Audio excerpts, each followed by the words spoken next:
Oke teman-teman, untuk hari ini saya akan memutarkan sebuah video atau berita, dan untuk video atau berita kali ini yang dibahas yaitu masih tentang politik. Dan tentang politik ini masih di lingkaran PDIP, yang dibahas kali ini yaitu tentang kutu loncat. Nah, ini loncatnya ini udah beberapa kali nih. Tentunya teman-teman tahu siapa yang dimaksud dengan kutu loncat ini siapa. Dan seperti biasa untuk video kali ini dibahas dan komentari oleh teman kreator kita. Nah, teman kreator kita ini akan membahas dan mengomentari yaitu ini pengamat politiknya. Sekarang jadi pengamat politik. Nah, tadinya jadi jubir. Nah, sekarang jadi pengamat politik. Nah, tentunya tahu kan, yaitu Bapak Guntur Romli, dan ada beberapa yang lainnya. Nah, supaya teman-teman tidak penasaran dengan isi videonya, mari kita sama-sama kita lihat dan kita tonton videonya. Oke, mari kita langsung aja kita gas. Kalian tahu, di Indonesia ternyata ada 3 jenis kutu loncat yang paling terkenal. Tenang, kita bukan mau bahas flora dan fauna. Kita masih membahas tentang dunia perpolitikan di Indonesia. Jadi, kutu loncat pertama, ya, dulu dia ini dari si kuning, ya, nggak tahu entah kenapa tiba-tiba dia masuk ke si biru. Waktu di si kuning dia cuma jadi kader biasa, nggak terlalu mencolok. Begitu di si biru, ya nggak tahu entah karena daya jilatnya itu sangat kencang. Ya, daya jilatnya itu sangat kuat sehingga kemana-mana selalu berkata, ketua umum kami mengatakan. Ketua umum kami mengatakan. Bapak titik-titik ketua umum kami mengatakan. Selalu jual-jual nama ketua umum. Udah lupa dia sebetulnya yang membesarkan dia kemarin si kuning. Aduh. Nggak tahu entah angin apa yang membawa dia tiba-tiba udah loncat ke si merah. Selidik punya selidik. Ternyata dia melihat tidak ada masa depan di si biru. Si merah berkuasa, loncat dia ke si merah. Dia katakanlah, Ibu Ketua Umum kami mengatakan. Ibu Ketua Umum kami mengatakan. Ibu Ketua Umum kami mengatakan. Udah lupa dia sama Bapak Ketua Umumnya yang lama. Mentang-mentang 10 tahun berkuasa, Ibu Ketua Umum kami. Tapi lucunya biar tahu kalian, si biru bikin acara kemarin beberapa waktu yang lalu, nongol dia. Ih, ngapain nongol kawan ini? Ya, berkelakar pula dia itu, apa dibilangnya? Ya, sebetulnya teman-teman saya mengatakan dari si biru, ada kemungkinan nggak balik lagi ke si biru? Maka dia mengatakan, tidak, saya di si merah saja. Padahal sebetulnya dia malu-malu kucing itu, ya. Karena apa? Modelnya ini kan dipertanyakan kesetiaannya, ya kan? Sebetulnya dia sudah melihat bagaimana masa depannya si merah ini bakalan suram. Kan begitu. Cuman mau balik lagi ke si biru, malu. Itu yang pertama, faktor malu. Yang kedua, faktor umur. Dia berpikir kan, aku udah kepalang tanggung di si merah. Kalau balik lagi aku ke si biru, nggak bisa produktif. Masa dari bapak pindah ke mama, balik lagi ke bapak. Aku nggak spill namanya loh. Ya kalau kalian itu berkesimpulan, oh orangnya ini Pung, ya itu kan menurut kalian. Kalau yang paham perpolitikan Indonesia mulai dari tahun 2000-an tahu itu, paham itu. Itu kutu loncat pertama. 2 kali loncat, mau ketiga kali nggak jadi. Kutu loncat kedua. Kutu loncat kedua ini dari si biru loncat dia ke si merah. Ya kan begitu. Kurang paham aku apa alasan dia loncat dari si biru ke si merah. Tapi yang paling kuingat ya dari kawan ini, dulu pernah dia foto-foto selfie-selfie pakai cangcut. aku mau bilang, bro, kau itu seorang politisi, bukan model majalah Playboy. Politisi itu kalau selfie pakai jas, bukan pakai cangcut.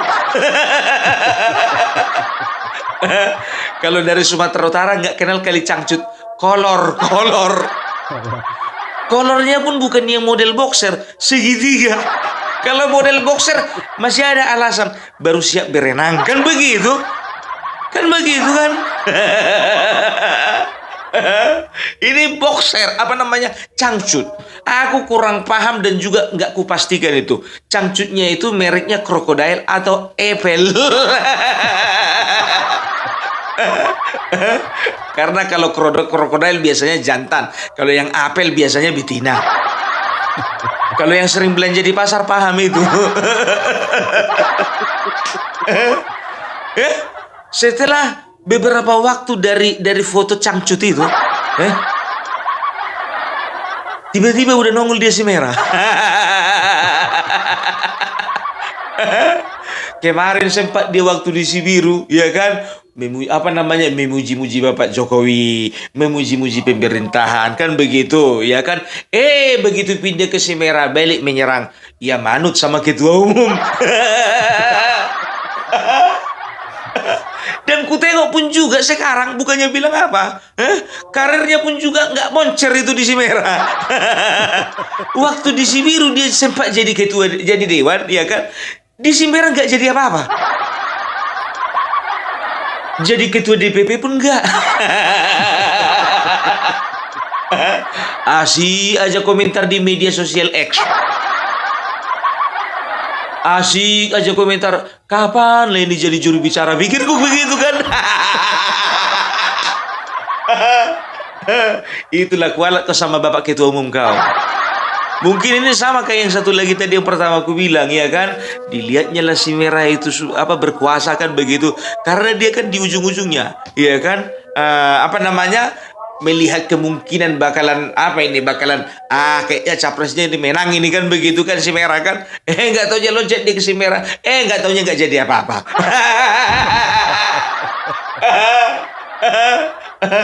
Aduh, koreksi aku kalau memang dia jadi anggota dewan. Mana tahu aku salah, ya kan? Soalnya aku kalau ke pelantikannya nggak datang.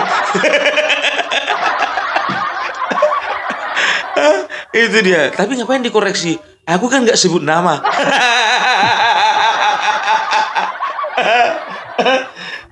Yang terakhir, kutu loncak ketiga.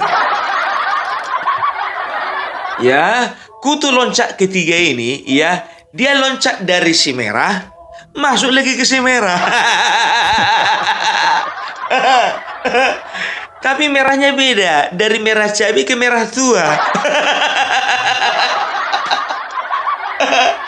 Jadi loncat kawan ini dengan alasan bahwa si merah yang satu katanya kemarin gara-gara Prabowo, ya, gara-gara mendukung Prabowo lah makanya loncat dia ke merah yang satu lagi.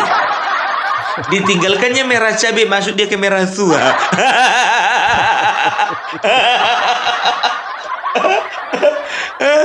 Tapi ini agak lumayan. Kenapa bilang? Karena sempat dia jadi juru bicara, walaupun sebentar.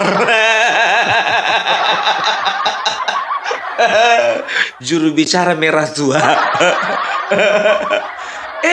Nggak taunya sekjennya merah tua kena perkara lobby dia sama Bapak Prabowo. Ujung-ujungnya apa? Waktu lobby itu nggak bersuara dia. Kemarin waktu dari apa namanya merah yang lama komplain dia gara-gara dekat-dekat sama Prabowo. Di merah yang satu lagi bukan cuma dekat, melobi. Diam aja muncungnya itu. Itu dia. Nggak taunya merah tua mau tenggelam. Nggak tahu dia merah mau tenggelam. Tahu dia tetap dia di merah cabai. Kalau sempat dia di merah cabai, jujur aja aku bilang sama kau, udah sempat kau paling nggak jadi dewan penasehat. Ini di merah tua pun juga karir politik pun juga begitu-begitu aja. Bukannya lolos kau jadi dewan.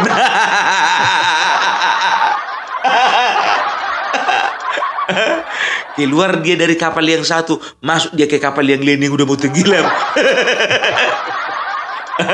Malang kali nasibnya itu kan. Loncatlah lagi kau ke kapal sebelumnya. Tapi jujur aja janganlah, nggak usah lah.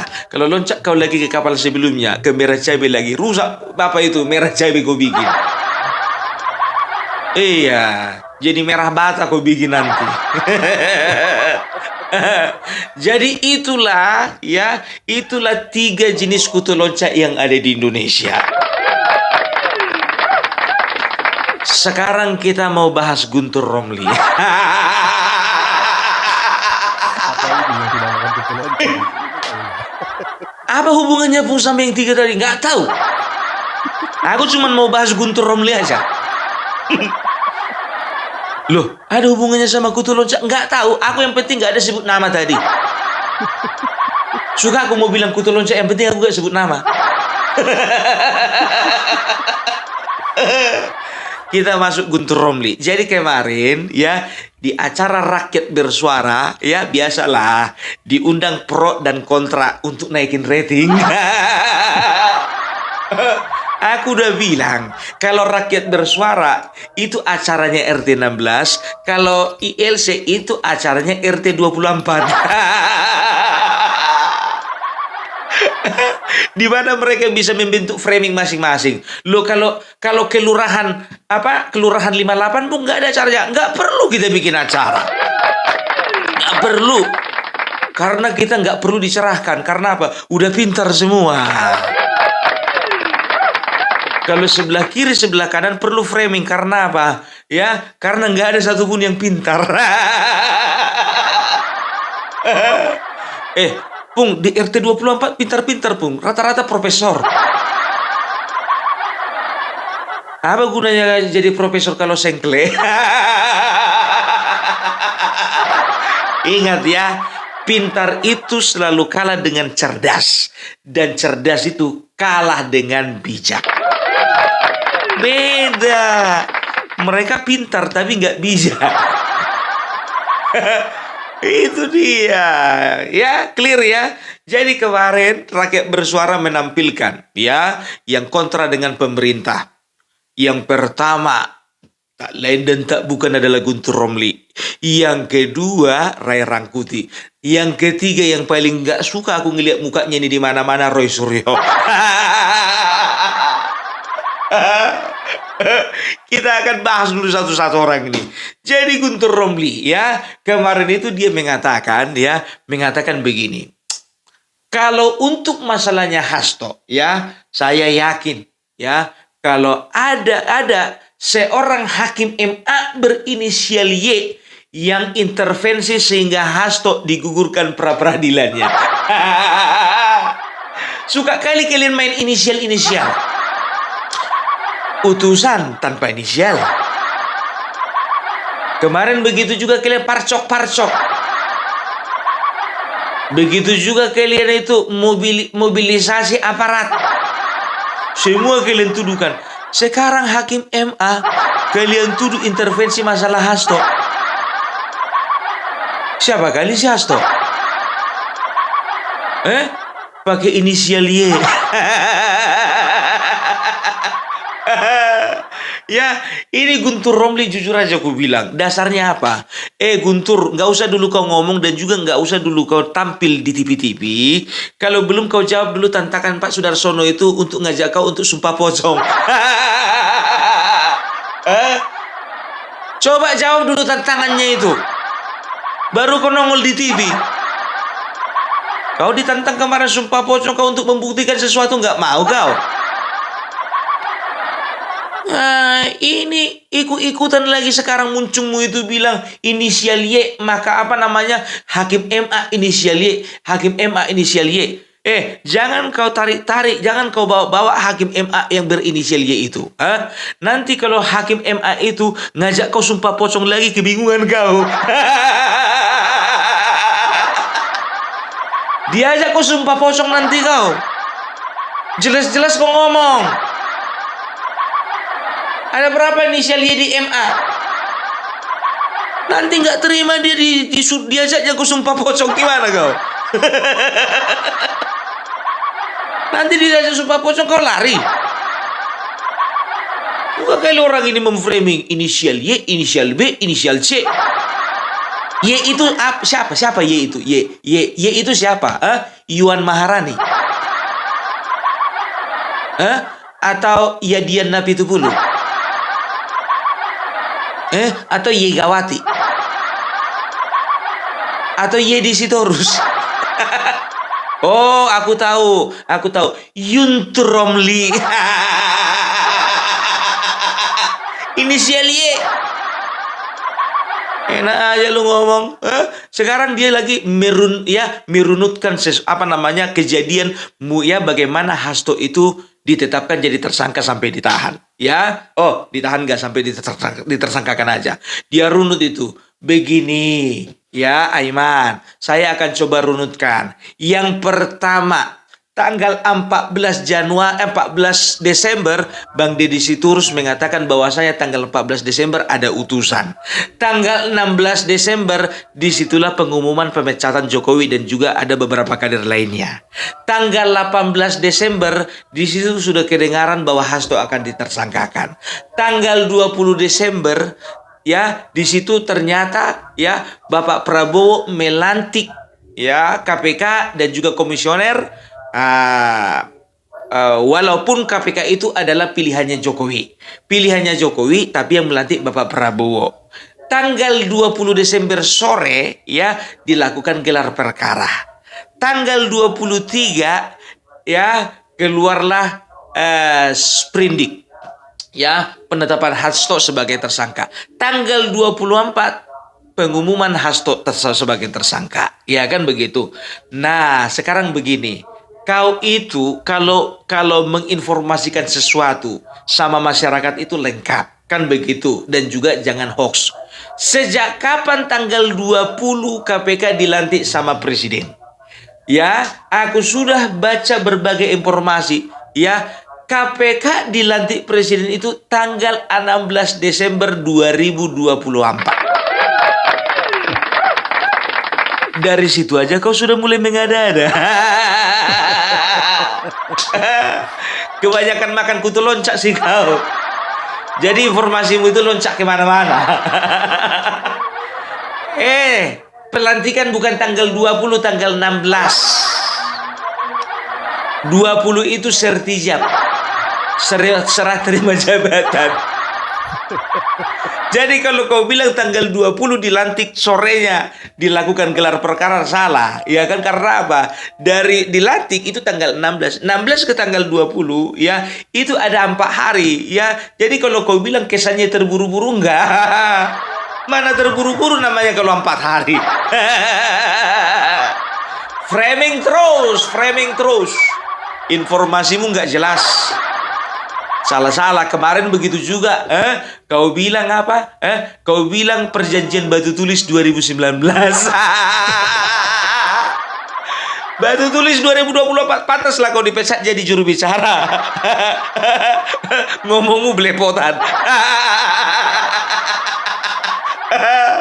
Aduh, aku kemarin sempat ketawa biar tahu kalian, ya kan. Ku tengok dulu, itu kan biasanya kan ada teksnya kan di bawah. Ya, nongol orang lagi ngomong, di bawahnya teks, contohnya Ketua Umum PDIP, Sekjen PDIP, kan begitu. Kemarin ini penasaran aku, ku tengok dulu ya, mana tahu ada tulis di situ juru bicara juru bicara PDIP, kan begitu. Rupanya udah nggak ada lagi. Ditulis di situ cuman politisi PDIP. Udah gak juru bicara lagi dia. Sama kayak si Aryo Seno. Nampaknya aja pintar dari luar. Pintar-pintar bodoh. Belepotan kawan ini ngomong. Ya, jangan kau framing seperti itu. Itu kan berarti ada niatmu memframing, sengaja kau kau rubah-rubah tanggalnya itu. Pelantikan 16 Desember 2024. 2024 Desember. Itu satu hari atau bersamaan dengan diumumkannya orang-orang yang dipecat PDIP. Udah. Itu pelantikan. Orang lagi sibuk pelantikan di Istana Negara, kalian sibuk mecat-mecat.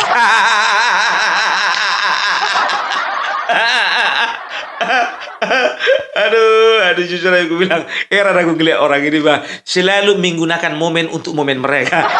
Tahu kan? Menggunakan momen orang lain untuk momen mereka. Ada momen di Istana Negara lagi pelantikan ketua KPK, kan begitu. Nah, mereka bikin momen sendiri, memecat kader. Aduh, tingkah laku orang ini ya bikin sakit perut, betul. Ku bilang sama kalian, tingkah laku Opung Parbela ini memang bikin kalian sakit perut. Tapi tingkah mereka itu lebih bikin sakit perut bagiku. Masuk lagi Roy Suryo. Tahu kalian? Kemarin di acara Rakyat Bersuara bawa wayang dia. Wayang itu adalah instrumen kesenian ya dari masyarakat suku Jawa. Itu adalah sebuah alat instrumen yang betul-betul bisa dikatakan melambangkan kearifan lokal. Ini kau pakai untuk menerangkan kejelekan kebodohan. Aku jujur aja aku bilang, walaupun aku orang Batak, tapi aku sangat menjunjung tinggi nilai-nilai budaya dari suku apapun di Indonesia ini. Kalian kau perhatikan dulu ini, Nggak pernah aku sembarangan pakai belangkon. Belangkon ini ku pakai untuk acara-acara khusus. Nggak pernah ini ku pakai ke toilet. Ya, jadi jangan pernah kau gunakan instrumen dari kebudayaan, apalagi dari sukumu sendiri, untuk menggambarkan kebodohanmu. Udah kayak gitu cetak kaos dia. Bikin kaos dia biar tahu kalian. Gambarnya Godfather, kalau tahu orang film-film tahun 50-an ya, The Godfather, tapi mukanya diganti sama Bapak Jokowi. Jadi udah fix ya. Ini manusia yang kemarin merubah gambar stupa yang ada di Borobudur menjadi mukanya muka Bapak Jokowi. Kau mau dipenjara lagi, Roy? Kebiasaannya ini memang bawa alat peraga biar tahu kalian. Kau itu sebetulnya lebih cocok kau jadi guru biologi. Belajar tentang kerangka manusia, kau bawalah kerangka bohongan itu. Belajar misalnya tentang hewan bertulang belakang, kau bawalah misalnya contohnya kau bawa ayam, bebek, anjing, babi semuanya. Kan begitu. Belajarlah contohnya kalian contohnya di kelasmu itu belajar tentang alat reproduksi, kau bawalah alat kelamin. Iya, bawa. Maksudnya dalam bentuk alat peraga itunya. Repot manusia yang seperti ini. Kemarin waktu di forum, tahu kalian bawa apa dia? Kalau nggak salah dia bawa tali gantungan. Jujur kau, Roy. Kalau nggak salah kau bawa tali gantungan kau. Iya kan? Waktu itu kemarin Adili tangkap gantung. Waktu barengan dia sama Abraham Samad. Makanya profesor sekarang banyak yang sengkle. Besok apa lagi? Diundang ILC bawa apa lagi kau? Bawa tiang jemuran. Selalu dia ini mengatakan, ya kan, basi gitu pernyataannya itu. Perhatikanlah, harusnya kita itu harus mengembalikan wibawa Bapak Prabowo. Bapak Prabowo jangan mau lagi dicampuri Bapak Jokowi. Ditanya, bagaimana rupanya cara Bapak Jokowi mencampuri? Loh, itu 17 menteri bawaannya Bapak Jokowi, itu dibawa juga sama Bapak Prabowo. Itu aja basi. Kalau bicara tentang 17 itu, kan sudah dibilang berapa kali bahwasanya Bapak Prabowo memboyong 17 menteri Bapak Jokowi karena Bapak Prabowo sudah melihat bagaimana kinerjanya. Dan visi dan misi yang diusung oleh Bapak Prabowo itu adalah keberlanjutan. Makanya dibawa 17 menteri lagi. Kenapa kau kepengen? Makanya wajar kalau 17 menteri yang dianggap Bapak Prabowo kompeten di masa Bapak Jokowi dibawa masuk lagi ke kabinetnya. Itu hal wajar karena mengusung keberlanjutan. Kan begitu. Lain halnya kalau Bapak Prabowo ngambil kau Roy Suryo, Refli Harun, Rocky Gerung, ya kan? Setelah itu Din Samsudin, setelah itu Abraham Samad. setelah itu Faisal Assegaf, setelah itu Dr. Tifa. Bukan keberlanjutan yang ada, kehancuran. Jadi Bapak Prabowo tahu ya, mana keberlanjutan, mana kehancuran. Siapa yang undang ini? Tolonglah dulu kalau rakyat bersuara ILC, diundang itu yang berkualitas gitu loh. Yang udah pernah masuk penjara kau undang. Manipulatif. Alah, udahlah kau lebih, aduh susah aku bilang ngomong sama kau. Itulah di Indonesia ini, bukannya bilang apa ya. Kalau misalnya sesuatu dikerjakan sama yang bukan ahlinya seperti ini. Dia ahli telematika, tapi sok-sokan bahas politik. Kalau bahas politik sih masih lumayan, terjun ke politik. Ya kayak gini jadinya. Dokter Tipa sengkle. Dokter. Tapi lebih banyak dia ngomongin politik daripada ngomongin kesehatan. Roy Suryo kan begitu juga. Sebetulnya dari cara dia membawa alat-alat peraga itu, jujur aja aku bilang, kecuali tadi membawa apa namanya yang alat reproduksi tadi itu ya. Kalau kau perhatikan di setiap kesempatan dia bikin bawa alat peraga dan juga bikin kaos kemarin itu kalau nggak salah kaos apa? Kaos Anak Mulyono. Kau tiru-tiru ya kan? Ini sebetulnya manusia kreatif, tapi nggak terarah. Kreatif dia tapi nggak terarah. Pernah kalian lihat kayak gitu kan, kreatif tapi nggak terarah? Apalagi bapak-bapak, rusak kipas angin, dibongkarnya, ya kan? Berusaha diperbaiki, rupanya makin rusak. Yang tadinya kipas angin mutarnya ke kanan, begitu diperbaikinya mutarnya ke kiri.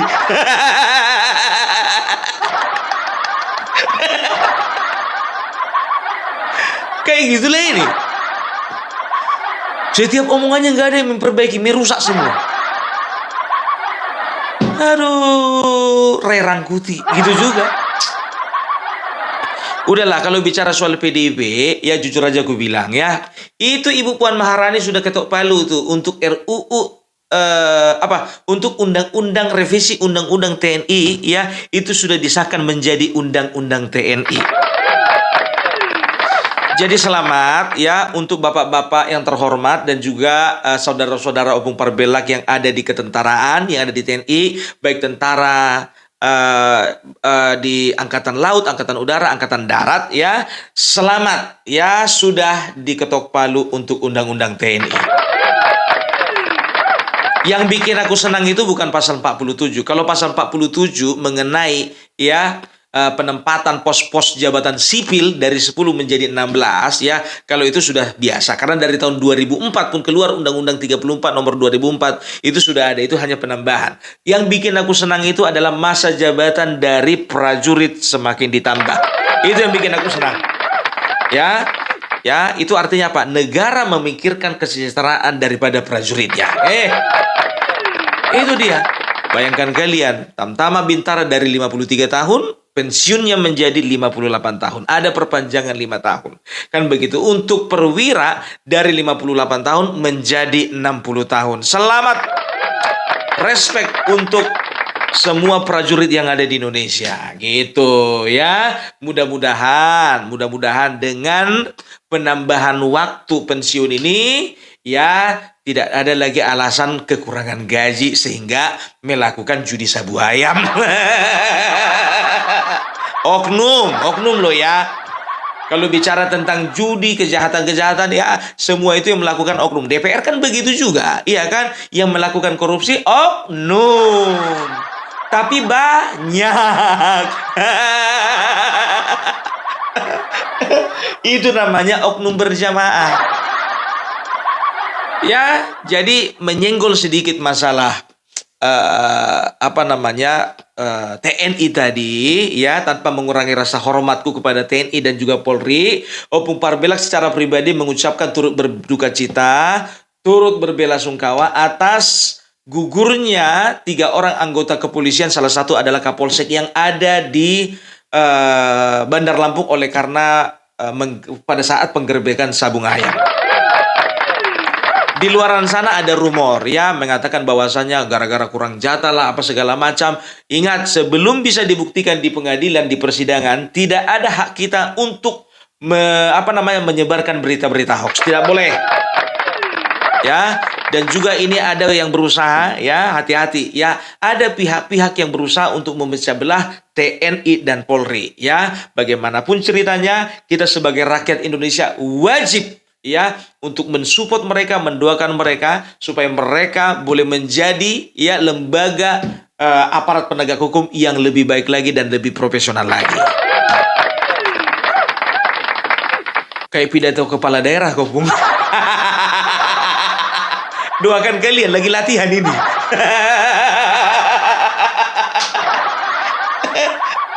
Loh iya, aku bilang kalian tidak bisa mempersalahkan institusi ya. Yang kemarin polisi tembak polisi, mau kalian kesalahkan institusinya? Kan enggak, kan begitu. TNI begitu juga. Kalau ada oknum kemarin itu yang nembak pemilik rental mobil, mau kalian celah juga institusinya? Enggak boleh.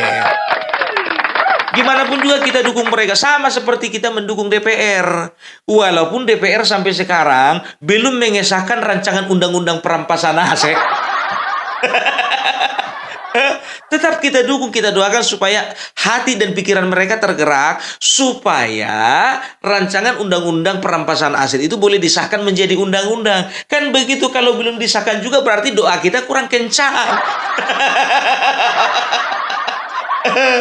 Ini pesan juga ini ya, ini pesan titipan dari teman-teman semuanya, Opung Parbelak, kepada anggota dewan yang terhormat, terutama lagi dari fraksi PDIP. Tolong, karena kalian ketuanya. Kami bertanya, kapan Bu disahkan itu rancangan undang-undang perampasan aset menjadi undang-undang? Ya, jangan ini. Kalau bisa ini kan setelah revisi undang-undang TNI kan masyarakat sudah mendukung nih Bu. Kalau bisa Bu, rancangan undang-undang perampasan aset Bu, tolong Bu disegerakan. Apalagi ini momentum dulu Bu. Mana tahu gini, begitu Ibu ketok palu ketika mensahkan undang-undang perampasan aset itu, mana tahu bisa memulihkan nama baik PDIP 2029. Nama baik dari mana ya? Dari nama baik yang dirusak si Hasto kemarin lah. Mudah-mudahan kembali kepercayaan masyarakat kepada partai Ibu. Gitu Ibu Puan. Tolonglah dulu, jujur aja lu bilang Bu, ya ini adalah kebutuhan Bu, ya ini kebutuhan masyarakat, undang-undang ini disahkan, ya. Tapi kalau aku sih agak pesimis, karena apa? Bagi kita ini kebutuhan, bagi kita ini keinginan, tapi bagi mereka ini awal kehancuran. Karena dari 2014 sudah berusaha mereka melemahkan KPK. Tapi dibilanglah Bapak Jokowi.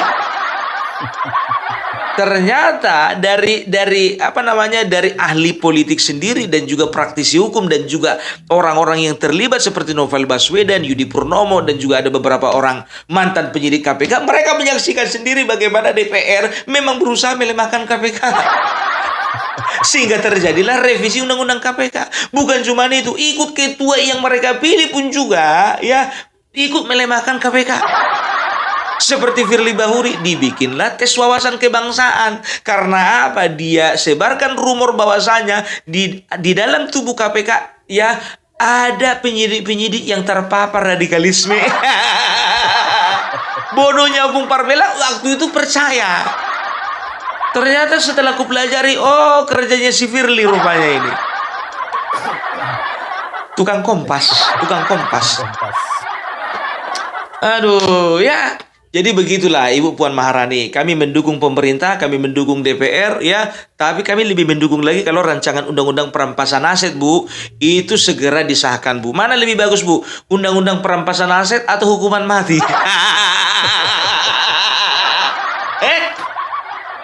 Lebih bagus undang-undang perampasan aset kan? Kalau aku jadi dewan, biarlah aku bersuara, hukuman mati 1 miliar, udah langsung hukuman mati. Masih manusiawi Bu hukum di Indonesia ini. Aduh. Ya jadi itulah dulu dari Opung Parbelak ya. Jadi sudah jelaskan jenis-jenis kutu loncat yang ada di Indonesia.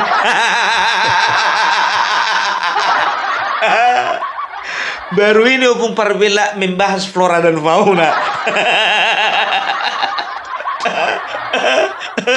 Aduh, oke lah dulu ya.